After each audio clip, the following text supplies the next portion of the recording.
Kling, Josh Klingler, our Chiefs sideline reporter for the Chiefs Radio Network.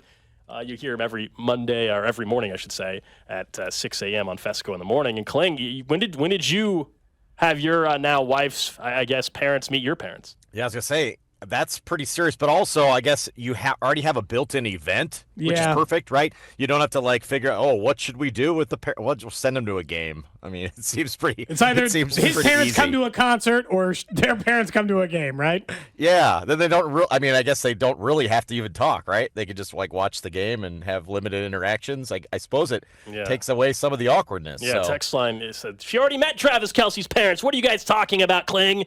No, parents to parents. Parents to right? parents. Is that what we're talking about? Yes. Yeah. Parents to parents. Yes. Travis has met dad. She's met mom and dad or whatever, and now they're all getting together. But yeah, that's usually like an engagement party or something, isn't it? Yeah, or when you know an engagement's like a month out. Yeah.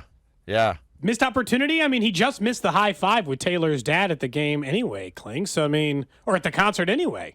So another chance to redeem himself. I suppose, yeah. It seems like a perfect excuse to get together. I like the built-in activity portion of it. I think that relieves some of the tension of what should we have them do. So I think that's pretty smart. Kling, for you, is it now or never for Toney? They say he's like, well, I can play him more than 7 snaps. He's using the knee as an excuse, but they're not going to save him till week 18. That's not even what they did with McKinnon.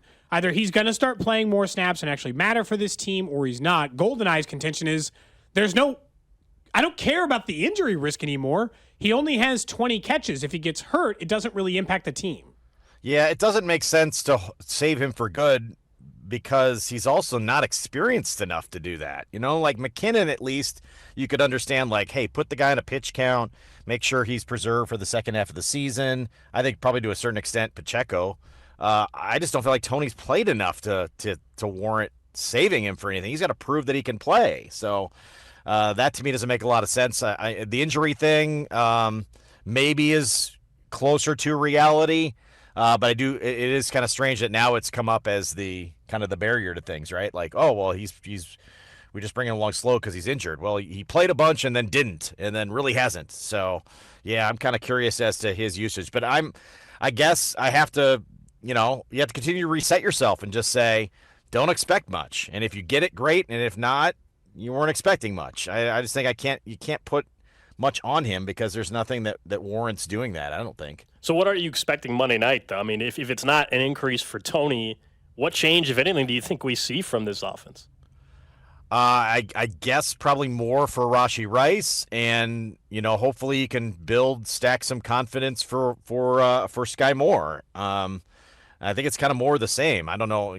People probably won't like that. I don't think there's a magic answer to things, but I guess if Toney is healthy and you can give him more coming off the extended break, then yeah, you're probably right though. If we don't see it here, when will we see it? Because I just don't think you can preserve him for anything. It doesn't make sense. I know offensively, Kling, I'm with you. There's no magic pill that solves all their problem. But if they simply just turn the ball over less, we would see an increase in efficiency, right? Mm-hmm. Alone. Or the drops, right? The key times they drop the football. Make those plays, and it looks vastly different. Sky Moore catches that pass in the back of the end zone. We're probably not as worried about Sky Moore, right? MVS just doesn't make a drop. We're not as concerned. Toney may be a little bit different because I think you just want to see him play a little bit more. If he were to play a little bit more and show at least some production, you'd feel confident.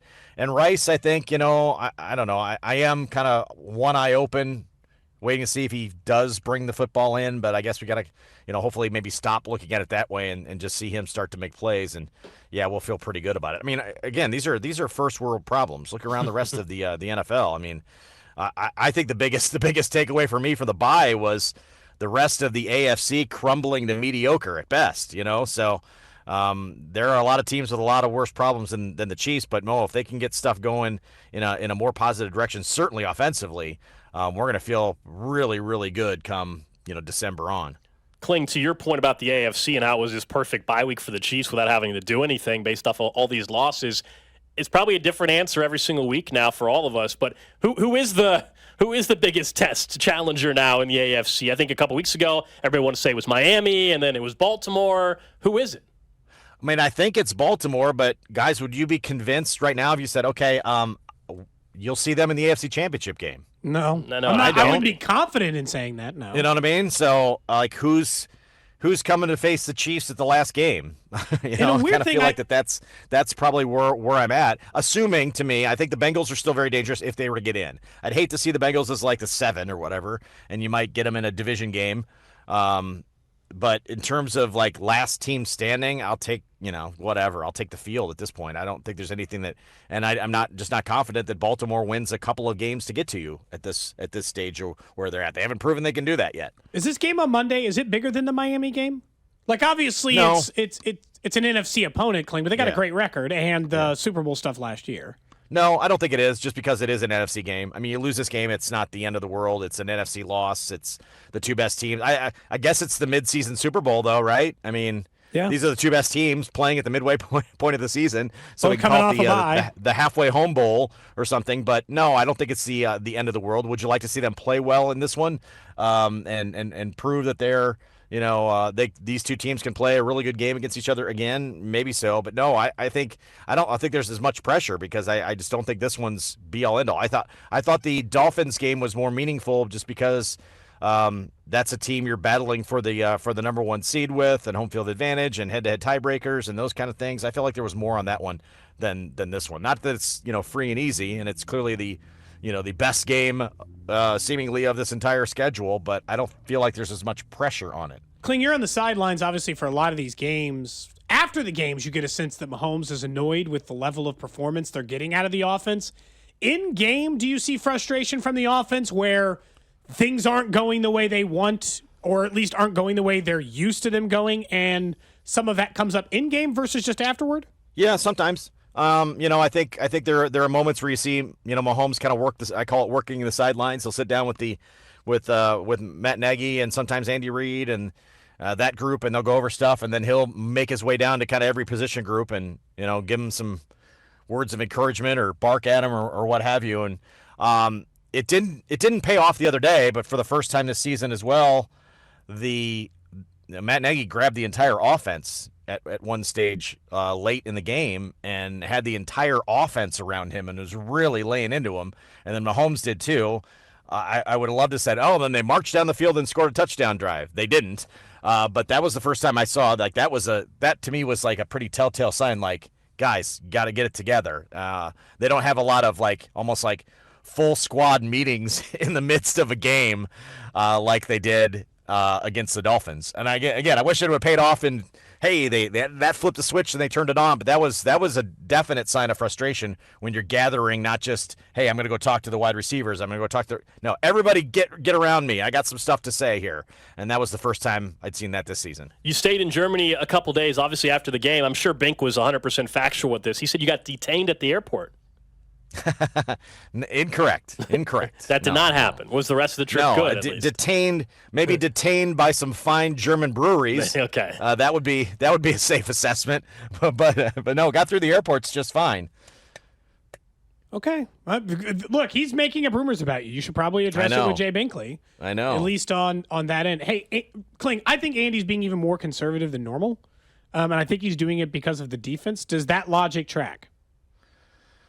I don't know. I always have a hard time saying, again, that they're holding stuff for good, or you know what I mean? I'm not even saying he's holding back. it. I just think he is a less aggressive play coach. caller because he knows the defense can save him. And I think he should be doing the opposite. You should think that you got all the free will in the world knowing the defense can save you. Or maybe a less aggressive play caller because there's not the trust in the personnel just yet. I think that probably factors in too. Like, who do they trust? There's clearly been moments, too. You mentioned Mahomes' frustration. There's clearly been moments where it has definitely looked like receivers have not been where he thought they were going to be. And so I think that those issues might lead you to be a little more conservative in that regard, too. Like, okay, these guys we got to find out exactly what these guys do well, and I don't think they have a firm grasp of that yet. Josh Klingler, you'll hear him on the sideline Monday evening, Monday Night Football, Chiefs-Eagles on the Chiefs Radio Network. You, of course, hear him tomorrow morning, 6 a.m. right here on 610 Sports Radio. Appreciate it. We'll check in next week. Thanks, guys.